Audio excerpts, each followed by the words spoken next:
everybody. It's Dr. Cedric Bright here from UNC School of Medicine, here to talk to you a little bit about PreMed StAR and this wonderful platform and how UNC is hoping to utilize it.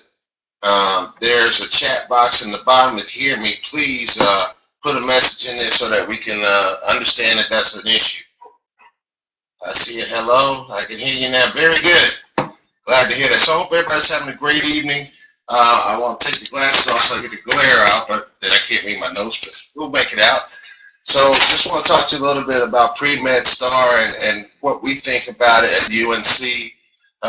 We're excited about this new platform. You know, we think that having a platform in which we can actually identify students, review your information, and have the opportunity to recruit you on a virtual platform, I think is exciting. Number one, that allows us to go places where our budget does not allow us to go to recruit, and it gives us an opportunity to be really more of a national medical school as far as recruitment, as opposed to being only a state school. Now, granted, the mission of the school is to be a state school, so we must keep that in mind, but also understand that there are members of our state students who are from our state who go to schools all the way across the nation. So therefore, this will allow us that opportunity to be able to pick up on some of those students that we might not have been able to pick up in the past. I'm excited also because this is a challenge for me personally, in the aspect that I'm a little technology naive, not very savvy with it, and so just the fact that I got my computer working and you can actually hear me and see me is a big task. And I thank Dale for that. I think Dale's vision on how this is to work is exciting. I'm hoping that as we move forward that other schools can pick up on this platform and see the value of it. I think if I'm looking at the students or trying to recruit students who are technologically savvy and want to spend time doing more online than in person, then this is the avenue to go, and I'm excited about it. So that's kind of my perspective here from the University of North Carolina and Chapel Hill. For those, if there's a question, Tar Heels. And if you have any questions that you want to shoot me, go right ahead, and I hopefully see them down here in the box.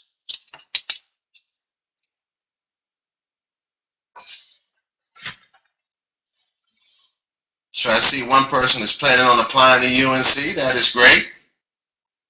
Yes, definitely. Somebody just said go Heels. I agree.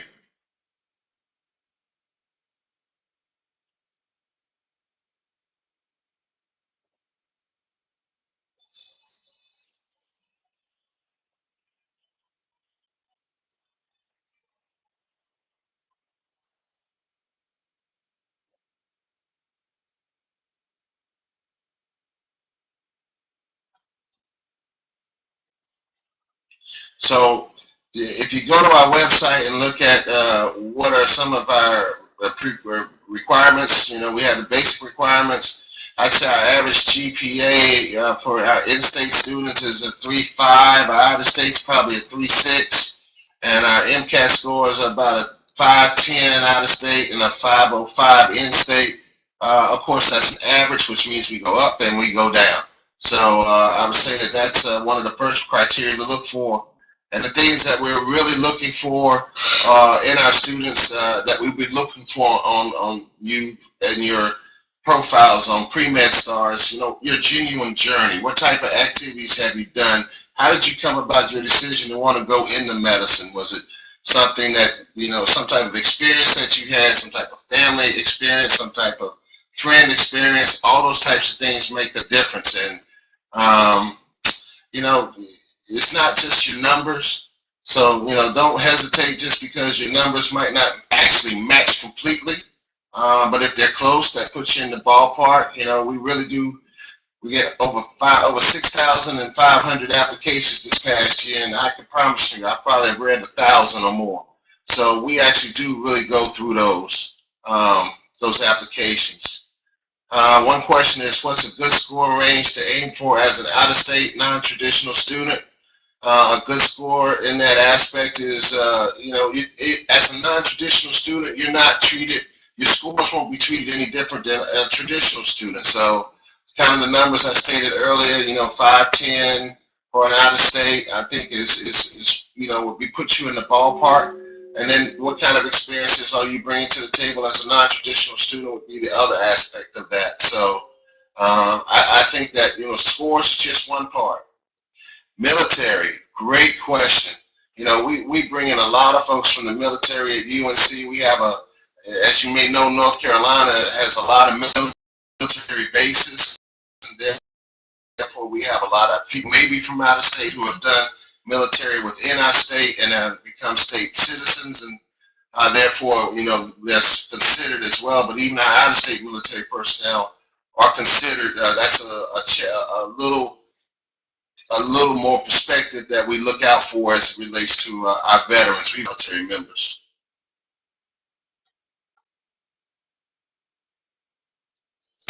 Great question. How do we use the information on PreMed StAR to recruit? I guess what we do is we just kind of, I hate to say it, but it's almost kind of like trolling in a sense that you're going through and you're looking and trying to find information on different people and look for, say, people from North Carolina or people that have a particular GPA or people with particular MCAT scores, and then you kind of put them into a category. You identify them, then you kind of review the information that they have put forth. You look at the video that talks about themselves, and then you make a decision whether or not that's somebody you're interested in. And if that's the case, then you select them and you put them into a box that allows you to come back and look at those that you have selected. That's pretty much how we do that. And yes, we will have the opportunity from this platform to be able to reach out to you and give you advice about what you might be needing to do as relates to your journey in medicine. Or if you're having academic difficulty, give you advice on how to rectify that and to right the ship to get you back on path to where you want to go.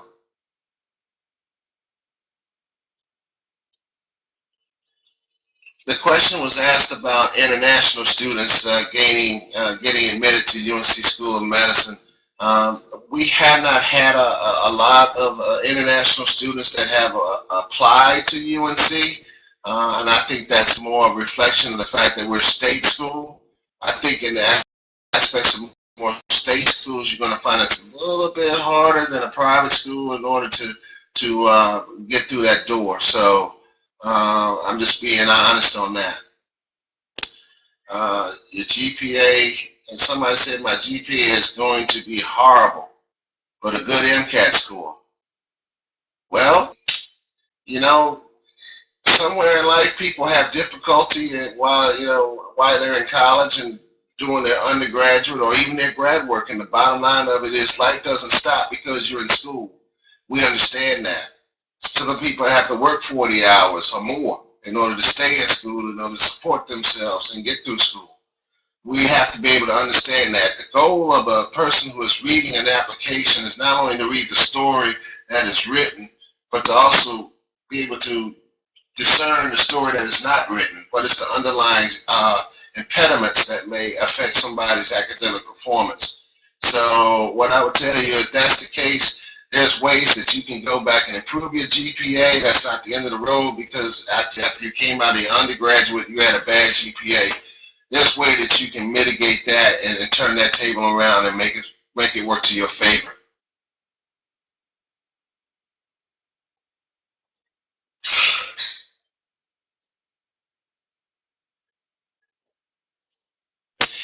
So the last question I have is, if I have a average GPA and my MCAT is better, how does the medical school take into account the challenging course load? That's another one of those things in which, the basic tenet on that is, you have to read between the lines. If you're taking 3 courses that all have labs as science and you're a science major, yeah, that's a very heavy course workload, and you might not be able to do, 100% for all 3 of them, and you're only able to do 80% for all 3 and come out for 80% grade. We have to be able to discern that when we're reading your application, if that's the part of what happened with you. And certainly that's something you can write about in your personal statement, not to the point that you're using that as an excuse or a crutch, but that you explain what is learned from that experience and what will you use that information to help apply as you move forward in your medical school education. You know what, Larry, on this last question, how can you establish a relationship with potential recruiters? I'm going to let Dale and the folks at PreMed StAR answer that question. I think they're much more savvy and versed to be able to give you that answer. So I'm going to stop there and say thanks so much, y'all, for participating on this webinar, and I hope that you've gotten some good information regarding not just UNC, because I'm on here tonight, but I hope that my information was more germane to even more places than just UNC. So with that, I say thank you so much. God bless and good night.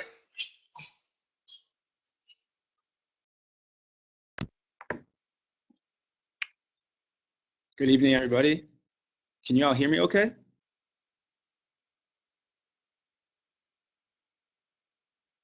All right, just give me 1 second while I get this PowerPoint up.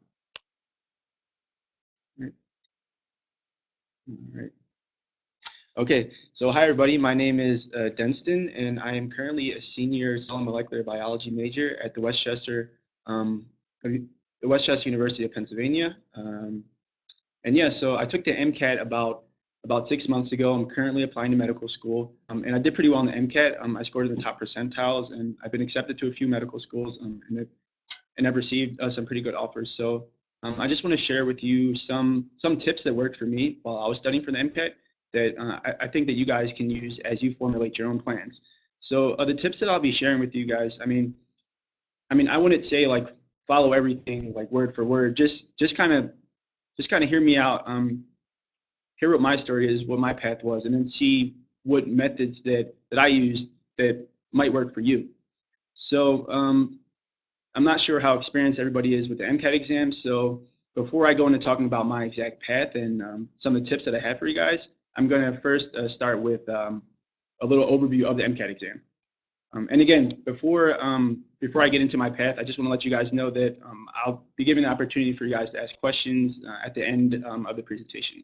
So if you have any questions, I try to keep my eyes down there in the chat box to see if you guys have any questions while I'm going through. But you guys will have questions at the end. So if you have any, just sit tight.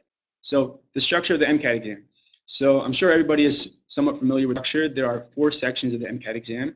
The first section is the chemical and physical foundations, and in this section, this is where you'll see a lot of physics, right?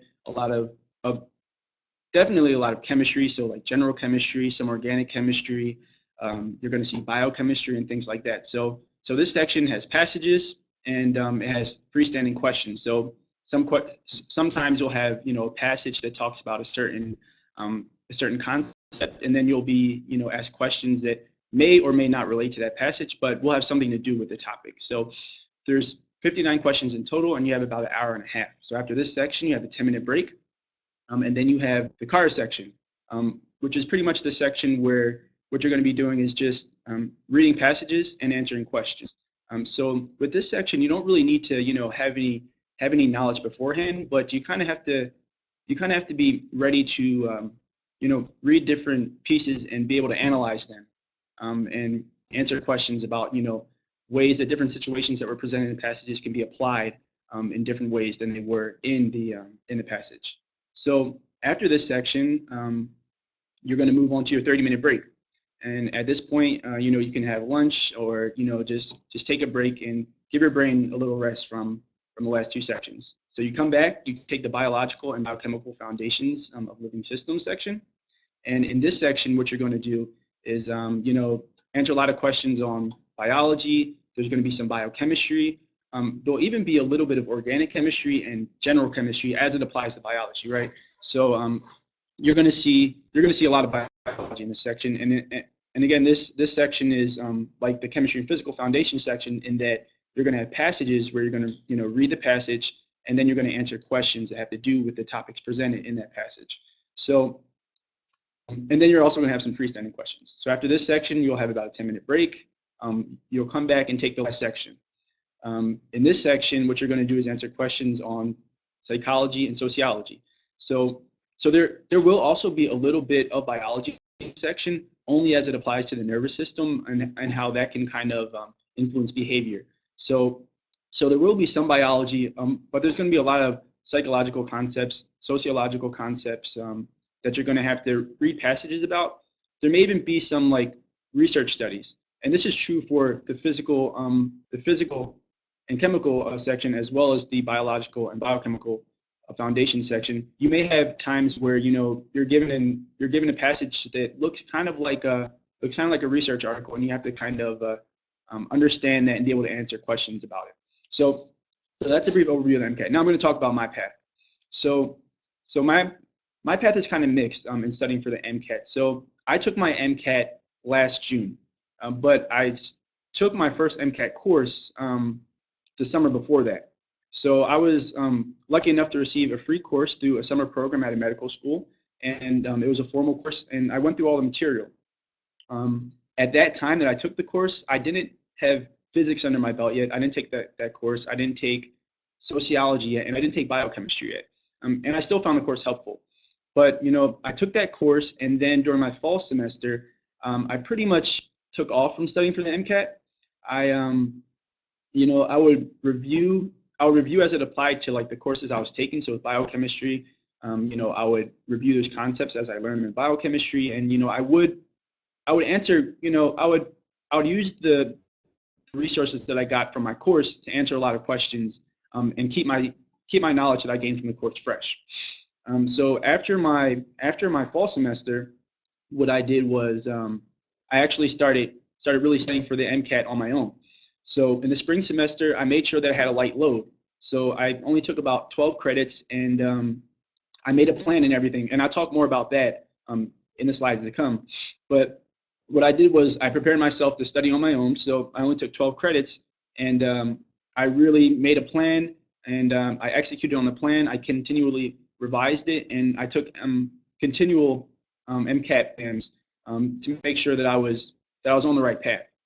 So after studying for about 4 months, I went and took the MCAT exam, and I did pretty good, and then I was finished with it. So I guess just to do like a zoomed out overview, I took a course the summer before.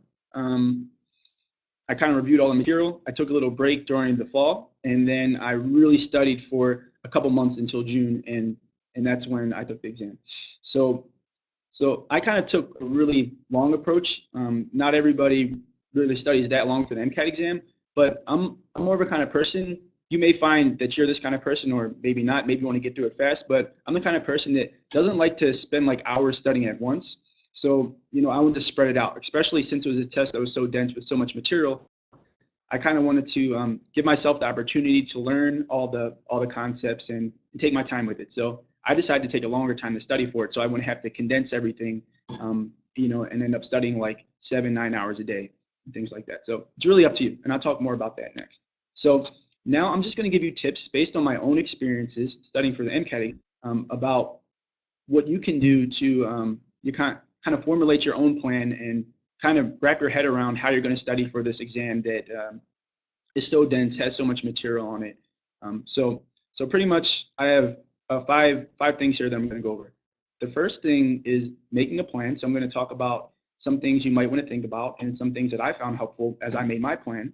Then I'm going to talk about executing your plan. So how do you actually see that plan? After that, I'm going to talk about the final days before the exam. So what should you do when you're like 2 weeks, a week away from the exam? What did I do?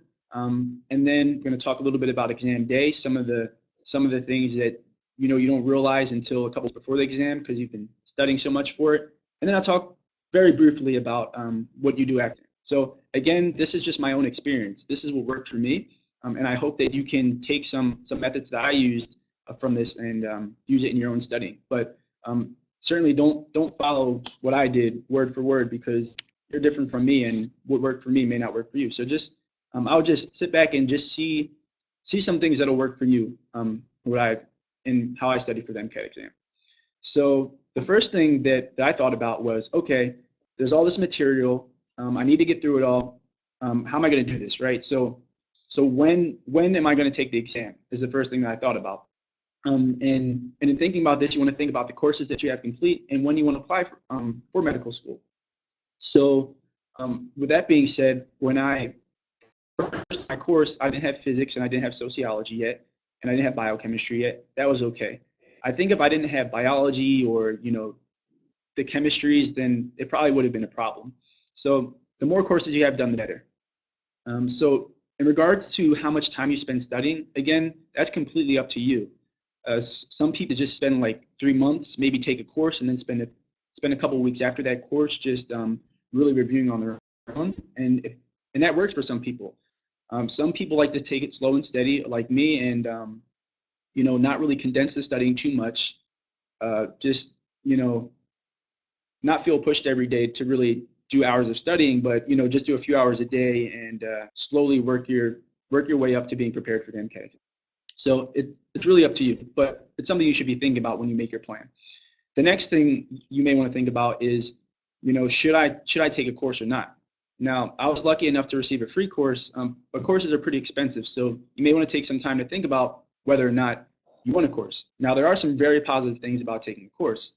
Courses provide structure, so like you might not have to do as much, you might have to spend as much time planning exactly how you're going to tackle each topic, because many times courses will provide you with a syllabus and it'll have exact dates that it'll cover everything during. And that can kind of guarantee you that you'll get through all the topics and you'll have someone guiding you through the topics. You also have access to many practice problems and tests when you take the course, and that's also very useful. But the courses are very expensive, and there are a lot of people who can't afford the course. If I didn't receive the free course, I probably would not have taken the course because it's really expensive. It's a great opportunity, but if you can't afford the course, don't feel like you're at a disadvantage. There are many resources that you can use online, especially like Khan Academy, where you can actually have, they have all the topics listed on Khan Academy, and you can actually, for free, get lectures on pretty much all the topics that are on MCAT. They even have questions on Khan Academy. So that's a great resource that I would suggest to anybody preparing for the MCAT, whether or not they're taking the course. Again, you can also buy the actual test prep books, right, that you would use during a course. You can buy those for a fraction of the cost of the course. They're actually not too expensive at all. And you can use those own books, and you can use your own textbooks to study for the MCAT exam. Now, one more thing. As you're making your plan, I would definitely suggest that you buy that book up there to the left, the Official Guide to the MCAT Exam, because that has a list of all the topics. Every single topic that's on the MCAT exam is in there. Everything you need to know about taking the MCAT is in there. So that's definitely something essential, and it's only about $20-something. I saw it on Amazon used for, I think, $20, but I would definitely suggest that you buy that. You can go on the AMC website to buy that book. All right, so a few more things to consider as you start to plan your MCAT. You may want to take a practice MCAT once you decide how long you're going to study and when exactly you're going to take it, to kind of assess your strengths and weaknesses. If you're taking a formal course, then you'll probably have an MCAT already kind of designed in the course, and you'll take it and kind of know what you're really studying for now. If you're not taking a course, you can get access to these tests if you buy test prep books. Again, they're not very expensive, and even if you just buy a test prep book for one section, many times they'll come with 3 free tests. So you can definitely get a hold of practice MCATs for pretty cheap. And once you take the practice MCAT, you can kind of see where you are, and you can kind of really have an idea of what you need to do. So one more thing about the practice MCATs by these companies, a lot of times they're a lot harder than what you'll see on the actual MCAT. So like if you get a really, really low score, it's probably a mixture of you not being prepared yet, as well as the fact that the questions are typically a lot harder, which isn't a bad thing. All right, so when you're taking your MCAT, you decide how long you're going to study, you know whether or not you're taking a course. So now it's time to make a study schedule. What I did is I blocked out specific times during the week that I was going to study for a specific section. And I built my MCAT exam and my previous experience with courses, and my idea of my strengths and weaknesses. So yeah, that's what it'll depend on. And don't be afraid to revise your schedule as you continue taking practice MCATs and continue your studying, and see that there are certain things that you may need to work on more or less than others. So I would revise my schedule, probably like every 2 weeks, depending on where I was and how I felt about my abilities in certain topics. So now that you made a plan, it's to execute the plan. So what I did, and this is more so speaking to the time studying on my own as opposed to actually being in a course, but you can apply this to being in the course as well. But when I was studying on my own, the way that I started was I dived into the material. So using my AMC guide, as well as my timed block, my blocked study sessions at specific times, what I would do is I would go through the topics. So like say on Thursday from 10 o'clock in the morning to 1 o'clock in the afternoon, I was going to study biology. So, I would go to that section. I would look at the first foundational, I'll look at the first concept there, and I would kind of look at the topics and then go study them.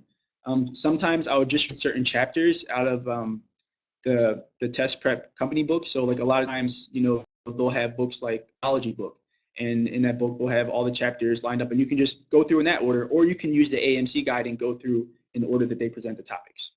Either way, I find it helpful to, after getting through a chapter or two, to go back to the AMC guide and just check off the topics that you kind of covered through reading of the books. And again, don't be afraid to use your textbooks, right? If you still have the textbooks after you've taken the class, definitely use your textbooks and use your notes to understand some of the concepts that might not be clear in the test prep books or from wherever else you're hearing it from. So one other big thing about actually diving into the material that I really realized was that you may feel the need to kind of want to know every single detail. You may want to try to memorize every single word of a certain concept or process that you're learning about. But the truth is, for most people, it's going to be hard to really remember all that. It's a lot easier to remember a concept as a whole. So while you're reading about like specific pathways, maybe like glycolysis and PDC and the Krebs cycle, try to just zoom out and think of the larger framework in which they fit, right? Think of their larger role in the cell, and try to make concept maps and try to zoom out. Try not to get bogged down in the details too much. You do need to know the details, and it is important, but especially when it's your first time either reviewing it or going through it, try to memorize everything, because the truth is, for most people, if you're studying every day for the MCAT and you try to memorize, put all this time into one specific pathway or topic, you're not going to remember too much after that. But if you try to zoom out and conceptualize and kind of connect the topics, then you are going to remember it easier. And then you can come back as you answer questions to kind of fine-tune your understanding of it.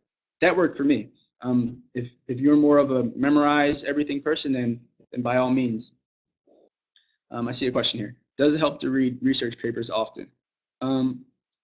Yeah, I mean, it definitely does help. A lot of the questions in the physical section and in the biology section in the MCAT, even the psych social section, kind of present you with like, it seems like mini research articles. So like they'll talk about a certain concept, then they'll talk about a researcher who is investigating it, and then they'll talk about that researcher's methods. So like you can have, and then they'll even talk about the results or the implications. So like you could have questions about the methods and what the results mean and things like that. So I think it would help to read research papers. I personally read a lot of research papers for my classes, so like I didn't like purposely read research papers for the MCAT. But if you're not typically exposed to research papers, yeah, I think it would be pretty helpful. And yeah, for cars too, absolutely. All right, so supplementing with problems. So you dived into the material, you have a conceptual grasp on a lot of things, and now you're diving into the problems. Even while maybe you just finished, maybe you just covered all the topics in cellular respiration. So you know all about glycolysis, again, PDC, Krebs cycle, things like that, and you want to go and answer questions about that. Again, if you're taking a course, you're going to have a lot of access to a lot of problems, and you're going to have a lot of opportunities to really apply what you learned. But if you're not taking a course, you still have the opportunity to do that. There are a lot of books out there that offer just questions. Again, Khan Academy offers us questions. They offer videos, and really they even offer passage-based questions where you can read the passage and then go ahead and answer questions just like on the real MCAT. So yeah, you definitely want to when you kind of refine your knowledge a bit more and you really cover a lot of material, you definitely want to move away from reading so much and start really answering questions, because that's what you're going to be doing on the exam. And a lot of the exam does kind of depend on your ability to take tests, and there are going to be times where you may understand the material, but the way that the question is presented, you might get it wrong, and you want to understand, you know, how you react to those kind of situations and like how you think, so that you can kind of avoid those kind of mistakes when you take the actual thing. So problems are really important, especially towards the end of your studying. So again, you do want to take practice MCATs. I would say for me, it worked to take that first MCAT before I started studying, just so I would have a baseline and I had an idea of what the MCAT was like. You also want to try to take them, you know, maybe you took your first MCAT, you were diving into material for about a month, and then you take another one. That's great. And then, you know, maybe like in the next 3 weeks, take another one. But as you get closer to your MCAT exam, you might want to start taking them a little bit more regular. Like I probably took them for the last 4 weeks of my studying, like every week. And where can you get the MCAT exams? You can buy them online from different MCAT websites. Some of them are harder than others, but either way, it's practice. And yeah, and if you buy the test prep books, you'll have a few of them already to start with. And if you're in a course, you'll have a ton of them. So a couple suggestions for when you actually take these practice exams: really try to sit through the whole thing. The first time you take it, it'll feel like, at least to me, it felt like I couldn't really get through the whole thing. I felt like I just wanted to click on the end button or the pause button and start again. But it's really important to just get through the whole thing, even though you may feel like you're getting everything wrong, or you feel like you just can't focus. Just really try to get through the whole thing every time you take it, because that's really the only way that you can really condition yourself to be ready for the real thing. So yeah, I would suggest really acting like it's the real MCAT when you go to take your practice MCATs. And one thing that you may want to try, just to build your stamina for the actual MCAT exam, because it's a pretty long exam, is try taking the MCAT, the practice MCAT, after you've taken it a few times with no breaks. I found that was a pretty helpful way for me to build my stamina, because after you take an MCAT straight through with no breaks, then you really start to feel how useful those breaks are when you take it with the breaks. So I would suggest doing that. Okay, so now you get into the material, you spend a lot of time on it, you answered a lot of questions, and now there's only a few days left before the exam. So this was a period that I wasn't very prepared for. I was just trying to understand a lot of material and answer problems a lot. But when I got to the point where I had like 2 or 3 weeks before the exam, I didn't really know what to do. But what I did do, I found pretty useful, and that was I kind of just generally looked over a lot of topics and kind of reminded myself of some of the concepts and equations, especially like the physics equations. You have to know all of them. So like things like that, just kind of like review like little things that you might have to memorize, like the amino acids and like the 3-letter abbreviations and the letter abbreviations and the structures and things like that. And then also just kind of, again, connect everything and just kind of look through the AMC guide and talk yourself through a couple of the topics. Again, this is a time where you might have a few tougher concepts left, and it will be a good time to review those. But I personally didn't spend too much time on the concepts that I didn't really understand that well, because I didn't want to take time away from everything else. So, but it's definitely important to review those topics that you still feel not too good on, but don't spend too much time on them unless there are a lot of topics that are feeling tougher, in case you might want to wait a little bit longer before you take the MCAT. So one of the most important things leading up to the MCAT for me was doing a lot of problems. And something that I did purposely was saved all the AAMC problems for those last 2 to 3 weeks of studying, because the test prep companies, again, their problems are, for the most part, they're harder than the actual AAMC questions, or they were harder at least than the actual AAMC questions. So So I would suggest saving these questions that are going to be more similar to the actual MCAT exam for the end of your studies. And again, they're at AMC question banks. So you can go on the AMC site, and under the section where it talks about preparing for the MCAT, you can purchase these question banks. They aren't too expensive, and you can kind of just use those questions as a review, as like a general review, and it'll just keep you working and thinking and making sure that everything that you were studying for the last a few months kind of stays fresh in your head. And now the AAMC practice tests. These are the tests that are, in my opinion, again, most similar to the actual AAMC practice tests. I mean, they're made by the same people. So I would definitely save these until like the last couple of days. Now I think you guys now have two actual scored practice tests. I, at the time, had one unscored one and one scored one. So my MCAT exam was scheduled for Thursday. The Friday before, I took the unscored one, and then I took the weekend off, did a little bit of general reviewing, and then on Tuesday, I took the actual score test. And the score test was very close to my actual MCAT score.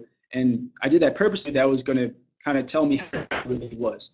So I took that 2 days before. It was a good confidence booster, and my score is very similar to that. I scored 2 points lower than my actual practice test. So I think that's pretty close. I know people who it was kind of the same thing, pretty close, but there is variation. So I wouldn't 100% depend on that, but it's certainly a good predictor. It was for me, at least. Okay, so you've taken your practice MCAT, you did all your studies, you worked so hard. Now all you have to do is use what you already know on the MCAT exam.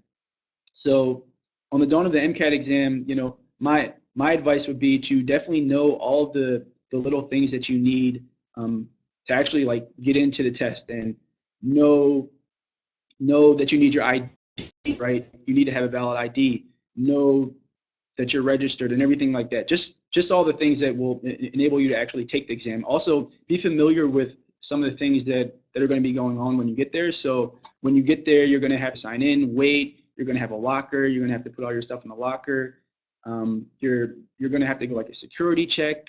They're going to have metal detectors. So just be mentally prepared for all of that too. And kind of read through again. It's in the official guide to the MCAT. It'll talk about all those little things that you need to know.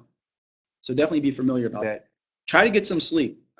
It was really hard for me to get sleep. I probably got a half an hour of sleep the night before I took my MCAT, and I was really worried about that. So I hope that doesn't happen to anybody here, but try to get some sleep.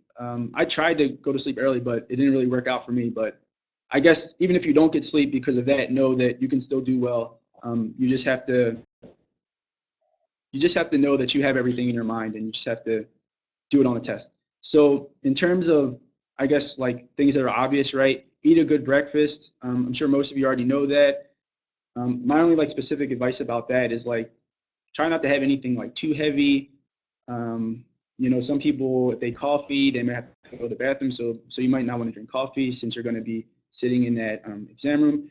And just focus when you get there. Just know that you have everything in your head, and all you have to do is answer the questions. And there may be noise in the MCAT room. There may be people coming in and people going out. It's usually pretty quiet, and you have headphones. But there may be times where I remember when I took my exam, there's like stuff moving upstairs and some kind of construction or something like that upstairs, and every couple minutes there's some kind of noise. But I kind of just realized that the time on the clock was the time that I had either way, and I just focused myself. So I would suggest that when you get there to take your MCAT, just be ready, regardless of the circumstances, to sit down and take your test. And I guess one last thing about, now I'm talking about after the test. So you finish your test, you've taken it. I know I personally didn't feel too good about it. And I know a few other people who have taken the test and felt like they didn't do as well as they actually did. So I think it's something that might be pretty common. And, one of the things that I think caused me to feel like I didn't do as good as I actually did was because I dwelled a lot on those questions that I got wrong.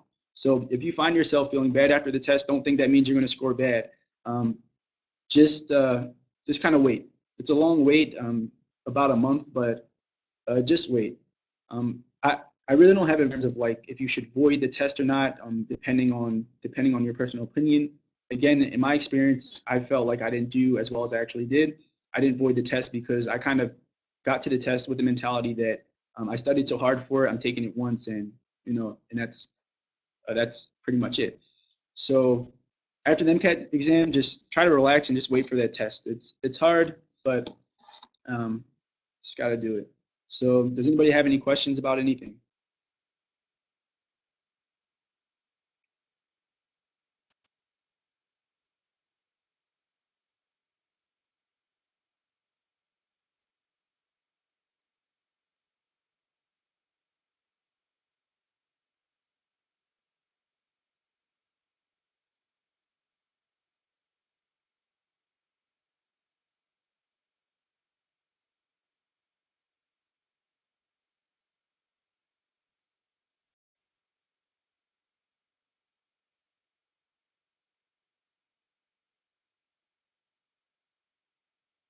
All right, so how long did it take me to complete the content review? So when I took the course for the MCAT, the course I think was about 2 months, and it actually covered all the material for those sections. It covered all the material for pretty much all the sections. So it took about 2 months in that regards. Yes, including cars. It took about 2 months with an actual MCAT course, and that's kind of studying every single day. So keep in mind when you take these courses, they'll be every single day. If you're going to study on your own, it'll probably take you a bit longer to do that just because you don't have a 3-hour class every single day. But I mean, I think it's possible to do that on your own, but it really depends on you. But yeah, with the course, it took about 2 months. And again, with that course, you go over everything so fast, right? You don't really have everything solidified. So so like you might have to, after you take the course, spend a couple of weeks to actually like kind of review the things that you weren't too clear on when you took the course. But yeah, the courses are really good because they allow you to cover everything. So you get through everything. You may not remember everything perfectly, but you have the opportunity to review on your own too. All right.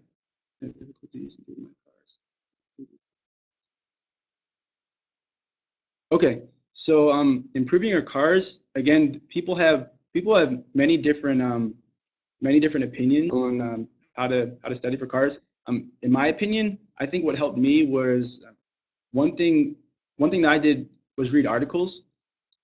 So like I would read New York Times articles, and like when I would read them, I would kind of just read them fast. I would also just read a lot more just for leisure. So and again, when I would read, I would try to read faster. I felt like the thing for me was that when I read, I could understand things, but it was just being able to read really fast and understand it really fast. So in terms of improving your cars, yeah, I think just reading more can help, and also if you buy actual like cars practice booklets and do those as well, that'll certainly help. But I think one really important thing about cars is actually being able to read fast, and also being able to understand what you read and then kind of analyze it. But reading fast and then being able to understand it fast is really something that makes that hard. How long total did it take?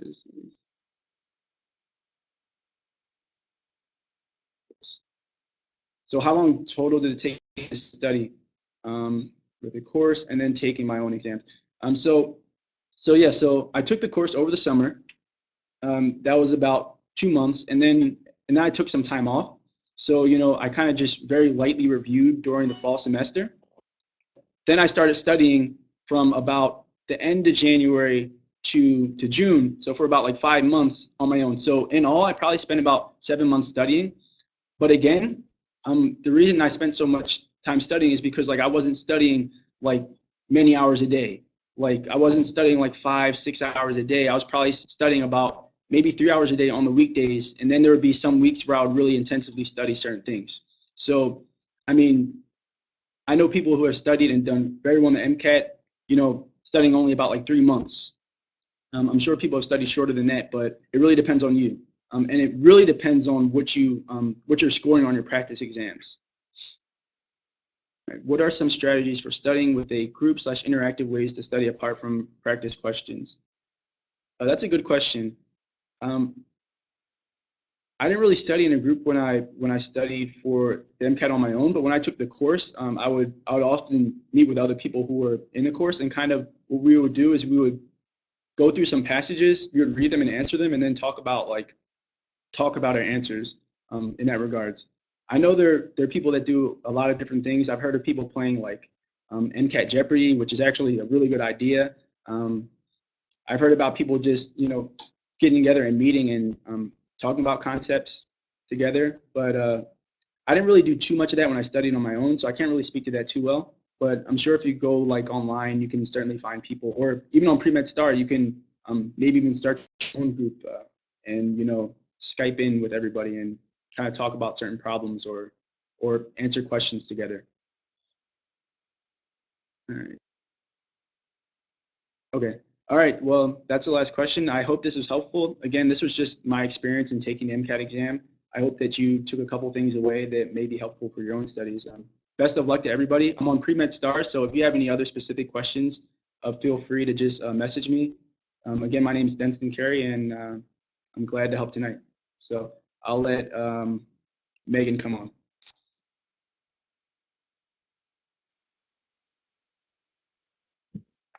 All right, hi everybody. Can you guys hear me this time? Make sure before I jump in. Okay, great. Thank you so much, Denston, for sharing with us all of those tips. I'm kind of jealous you guys got this great head start in all these tips. I actually took the MCAT in January, so I wish that I had Denston to help me out.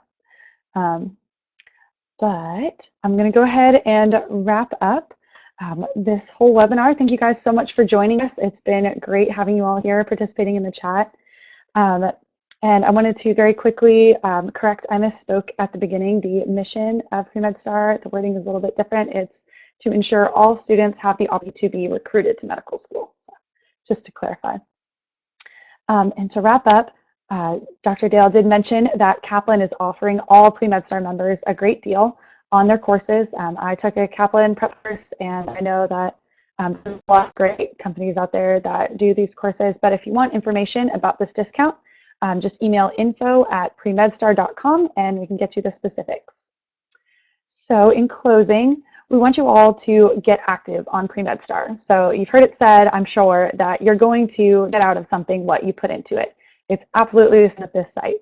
So if you're connecting with other students, participating in the forums, favoriting medical schools and watching their videos, then more and more activity is generated, the more medical schools are going to want to recruit and are going to look to you and look at the active leaderboard, and maybe you'll even become student of the week the more you participate. So definitely get out there and invite your friends, connect with people who are already on the site, and definitely use all of the different resources that are on there.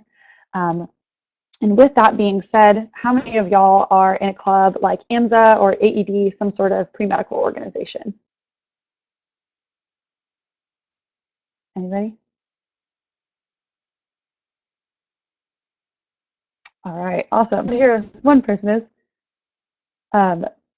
So great. I'm sure there's more of you out there who just aren't responding in the chat. But if you are a part of one of those clubs, then that's a great resource to get people to participate and connect on PreMed StAR. So invite them to join. And if you would like, we can have somebody from PreMed StAR actually present to your club and show you all the great things on the site as well. Just email info@premedstar.com.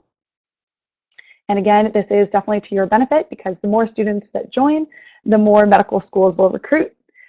So I hope you guys really enjoyed this webinar, learned a little bit about the site, and definitely got some awesome tips from Denston and as well as Dr. Bright on the application process and the MCAT.